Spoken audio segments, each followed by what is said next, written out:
Hello, Hello, ça va? ça va et toi? Ouais, ça va, carrément. Je t'appelle là pour préparer un petit peu le bilan de l'année 2023 et puis voir un petit peu comment on présente tout ça à l'équipe et puis peut-être commencer à évoquer les quelques perspectives pour 2024. Ouais, carrément, t'as bien raison. Donc c'est quoi? C'est un peu ce qu'on retient de 2023 et un peu les points positifs de l'environnement, économie circulaire et ce que ça nous a fait comprendre, quoi. Ouais, et puis aussi quelles sont les réalisations marquantes pour enfin que l'équipe a réussi à faire Ouais, et puis ce sera déjà pas mal. ok, ça roule. Bah vas-y, je prends des notes. Bah, peut-être un premier point, et c'est ressorti quand on a fait la journée de la communauté avec tous les membres de la communauté il y a 10 jours, c'est le côté lobbyiste, l'économie linéaire. Moi, il y a un truc qui m'a marqué cette année, peut-être parce qu'on est plus dans l'environnement, réemploi, etc. Mais il y a un truc qui m'a marqué cette année, c'est vraiment la place que tous les lobbies ont eue. Bah, là, à la COP28, sur tout ce qui est énergie fossile, bien sûr. Mais aussi sur l'année passée, sur l'usage unique. Et ça, c'est un point un peu négatif de l'année 2023. C'est que je pensais pas que les lobbies des modèles d'il y a 50 ans étaient encore autant écoutés, Ouais. tu vois. Et sur la scène européenne, parce que c'est pas que au niveau français. Enfin, tous les mecs qui ont fait leur campagne sur les gobelets en carton plastifié, Ouais, ça, j'ai dit, ouais. à usage unique pour nous montrer que c'était beaucoup mieux que les gobelets en réemploi qui consomment trop d'eau et trop d'énergie. C'était au niveau européen, quoi. Ouais, bien sûr. Et puis en plus, ce qui est rigolo, c'est que, mais je crois que c'est cette année déjà que, tu vois, par exemple, tout ce qui est vaisselle réemployable dans les fast-foods Mm. a été mis en place. Et alors, bon, on a beaucoup entendu parler, par exemple, de McDonald's qui a fait des emballages assez stylés, enfin, je veux dire, bien designés, en tout cas au niveau de la forme. Mais ce que je voulais dire par là, c'est que ça a surpris les gens plutôt positivement. J'ai même entendu au début que les gens étaient tellement surpris qu'ils embarquaient avec eux les emballages en question. Ouais.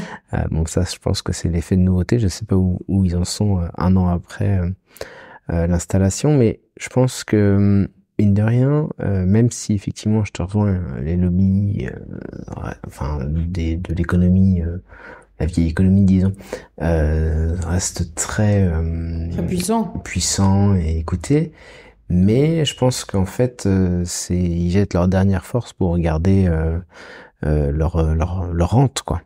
Ouais, et puis il y a aussi un côté, si les mecs sont aussi visibles et qu'ils ont investi autant de sous et qu'ils ont emmené autant de mecs à la COP, c'est bien qu'ils flippent et que on commence à prendre tellement, enfin, ces sujets d'économie circulaire, de penser et faire différemment commencent à prendre tellement d'importance que les mecs ils flippent. Et en général, quand quelqu'un a peur, en tout cas dans ce contexte-là, c'est qu'il y a des raisons, enfin des bonnes raisons, c'est-à-dire que c'est qu'on fait suffisamment de bruit de l'autre côté, quoi. Parce que sinon, les mecs, ils auraient pas besoin d'envoyer 2000 personnes, tu vois, pour faire pression, quoi. Bien sûr.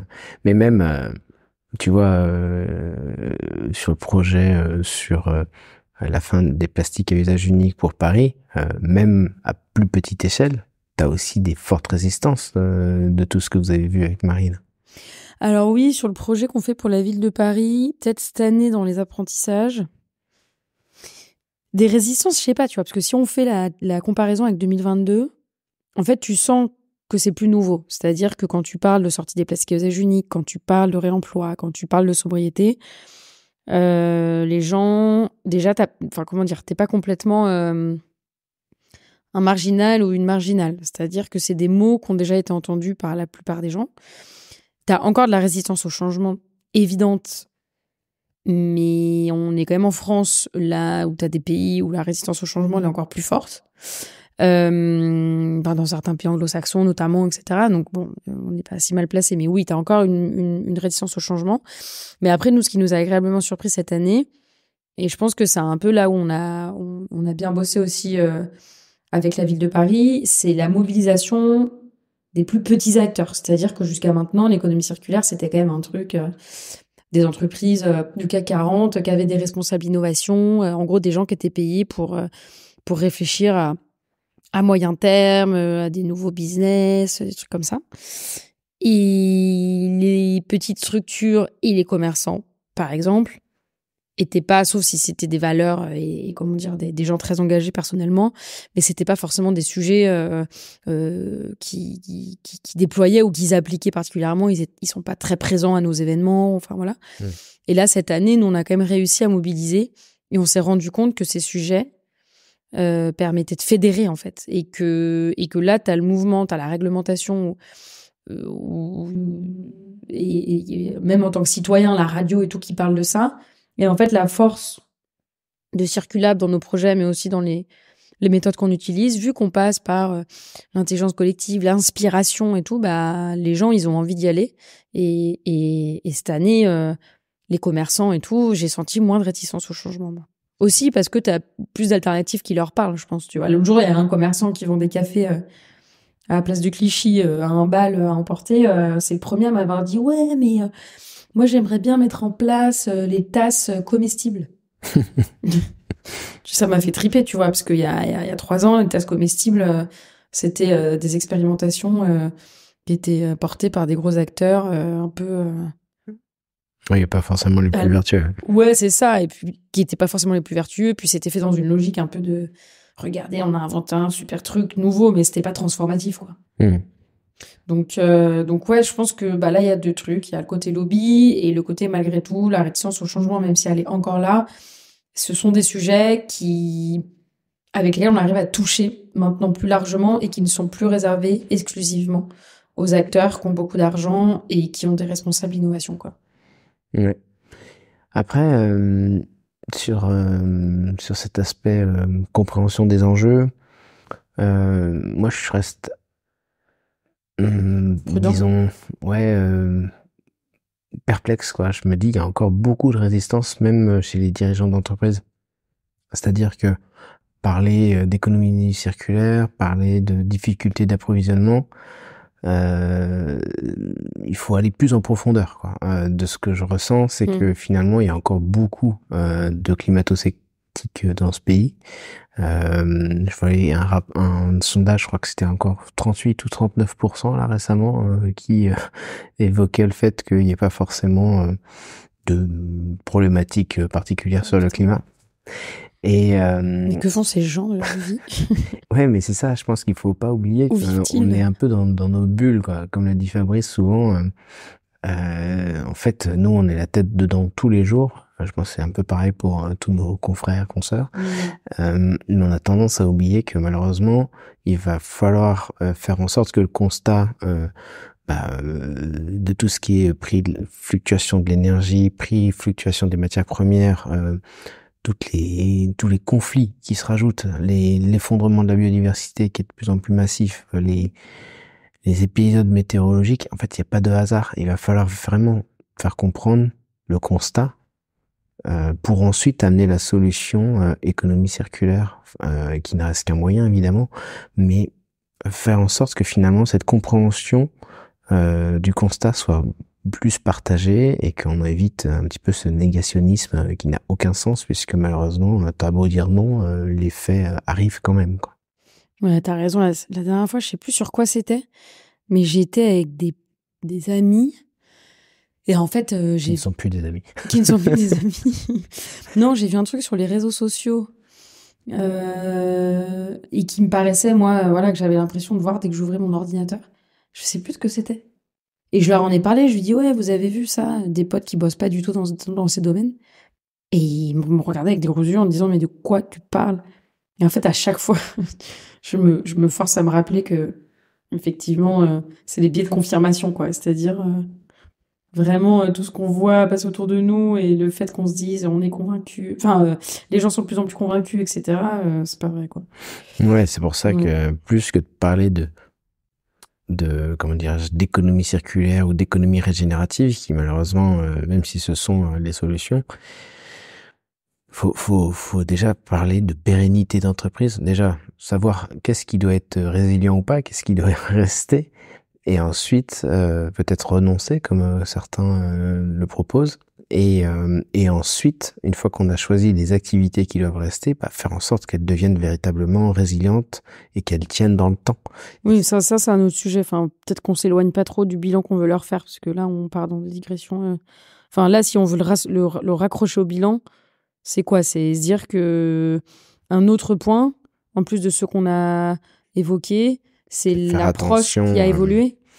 Ouais, et puis faire attention finalement au fait que faut pas tout de suite parler d'économie circulaire à notre sens. C'est vraiment garder en tête que parfois on est dans notre bulle, mais qu'il faut rester accessible pour embarquer le plus de monde possible, quoi. Ouais, carrément. Et ça confirme un peu peut-être un autre élément d'apprentissage de cette année. C'est l'étude qu'on fait pour l'ADEME et sur l'économie circulaire à l'international, là, et en fait qui confirme ce point de comment est-ce que l'économie circulaire est comprise et appliquée à l'international. Oui. Et en fait, là, et on en parlait il y a 3 jours là avec notre rendez-vous avec Guillaume, etc., du fait que l'économie circulaire à l'international est abordée sous l'angle gestion des déchets. Et en fait, c'est gestion des déchets et économie circulaire. Pourquoi et économie circulaire? Parce que on vise à réduire tant que possible un petit peu à la source et à améliorer la gestion en ayant des processus qui consomment moins d'eau, qui consomment moins d'énergie. Mais en fait, le changement de comportement, l'adoption de nouveaux modèles économiques, le fait de consommer moins de ressources, de produire moins, ça, c'est pas du tout compris dans le spectre de l'économie circulaire à l'international, quoi. Et donc, en fait, c'est nous tirer une balle dans le pied, je pense, que de continuer à parler de circularity, dans le sens où, évidemment, ça reste une méthodologie et des piliers desquels il faut faire mention. Mais dire, on est acteur de l'économie circulaire, ça porte vraiment à confusion et c'est pas du tout compris de la bonne manière, enfin de la même manière que nous plutôt. Oui, bien sûr. À l'international. Ouais, et puis en plus, ça amène un autre sujet, c'est que finalement cette définition de l'économie circulaire qui s'est imposée, enfin ça complète juste ce que tu dis finalement, c'est que effectivement on est sur gestion des déchets comme tu le disais, et donc égal recyclage, et donc finalement c'est toujours la version des gros industriels qui vont prendre l'économie circulaire juste pour l'efficience, donc le fait de faire plus avec moins, et pas le côté sobriété ou régénératif, quoi. Ouais, c'est clair. Et surtout sans repenser, enfin comment dire, ils vont s'attaquer au procédé, ils vont s'attaquer au processus, ils vont s'attaquer, mais ils vont pas penser toujours la même chose, le modèle d'affaires. Ils vont pas non plus repartir de la fonction. Enfin bref, on va pas revenir sur tout ce qu'on fait, mais moi j'étais assez étonnée de à quel point cette étude confirme ce qu'on dit depuis 12 ans, à savoir l'économie circulaire est un moyen et pas une fin, quoi. Ouais, clairement. Donc, mis à part Paris, mis à part l'ADEME, il y a quoi d'autre comme projet qui t'ont marqué cette année? Ça, c'était peut-être sur l'environnement macro. Et après, sur les projets, si on continue là-dessus, je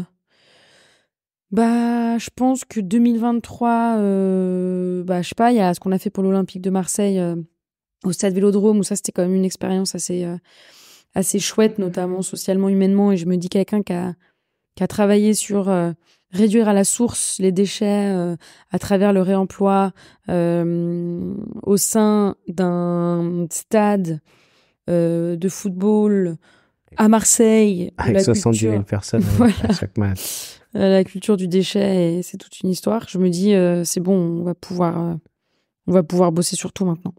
C'est clair. On a fait le plus dur. Ouais, y a ça. Moi, j'ai bien aimé aussi le fait que enfin on ait terminé le Business Resilience Game.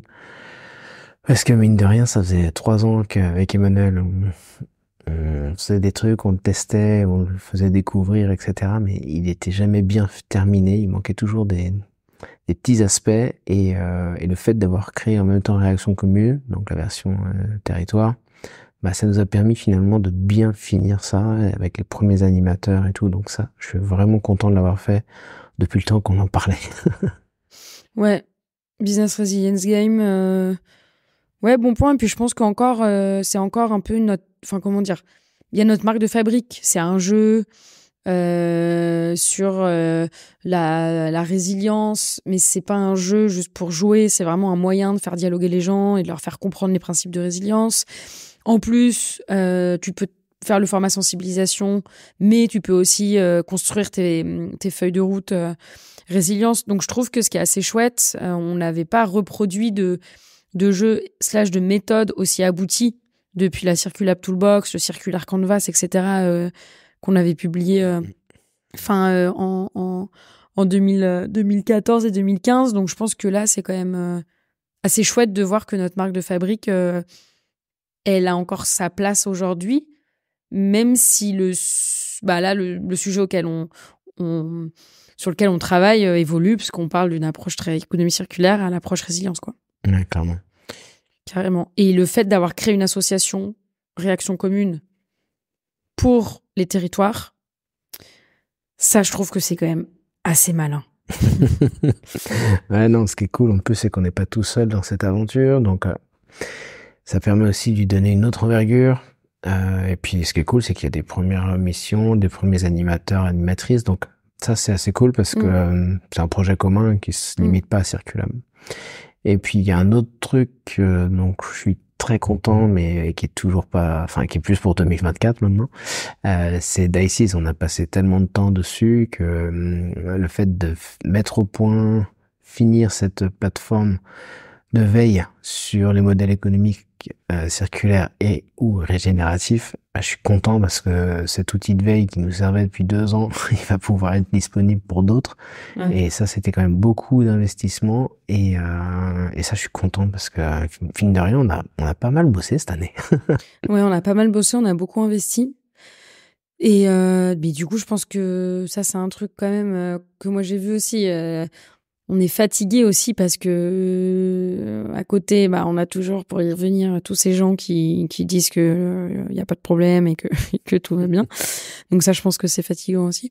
Mais ce que j'allais dire, c'est que c'est que là, l'année 2024, ouais, ça va être déployer et continuer à transformer, à créer des projets.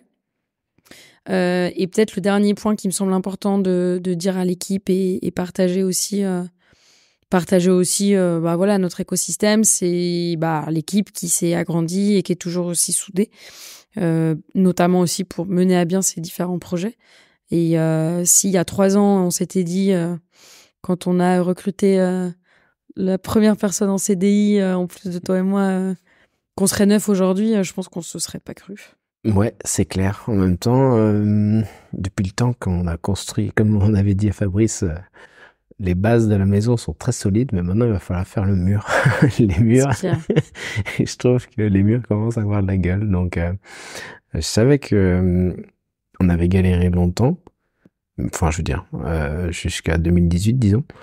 Mais après, je savais que les années qu'on faisait depuis, construisaient quelque chose de plus grand, quoi. Donc, j'ai envie de dire,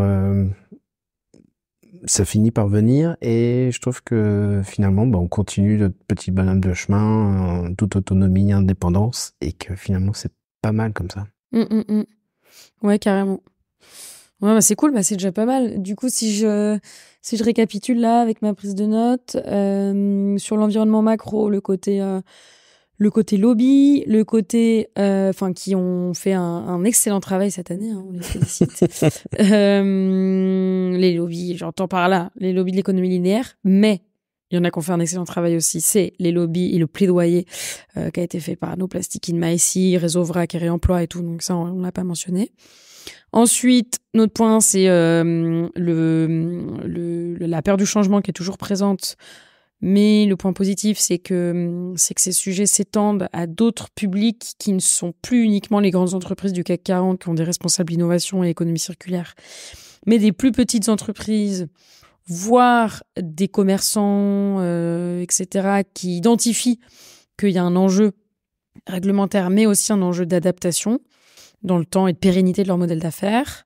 Et peut-être le dernier gros point, c'est justement ce changement de discours où ça continue à confirmer progressivement en France, mais aussi à l'international, que l'économie circulaire est un moyen et non pas une fin, et que la finalité, c'est vraiment de s'adapter et de faire durer, en fait, ces modèles, quoi. Bah, les modèles qui ont besoin d'être, mais ouais, tout à fait. Et sur Circulab, très content des projets qui ont été menés, donc Ville de Paris sur la sortie des plastiques à usage unique, l'Olympique de Marseille sur la réduction à la source et la valorisation des déchets au sein du stade Vélodrome, et le projet qu'on mène pour l'ADEME sur l'étude, sur l'économie circulaire à l'international, les projets internes d'innovation, jeux sur la résilience BRG, réaction commune et DICES, plateforme de veille. Est-ce que j'oublie des trucs ? Non, je pense que t'as tout dit. Ok, l'équipe, bien sûr. Mais l'équipe, ouais, ça Trop c'est bien. cool. Le fait qu'on ait réussi à avoir toujours cette bonne ambiance, malgré le fait qu'on grandisse, mais tout va bien. Trop bien. Bah vas-y, j'ai noté. Et du coup, bah on s'en reparle avec l'équipe rapidement. Yes. Bon, allez. Voilà. Ciao, À ciao. plus. Ouais, ciao, ciao.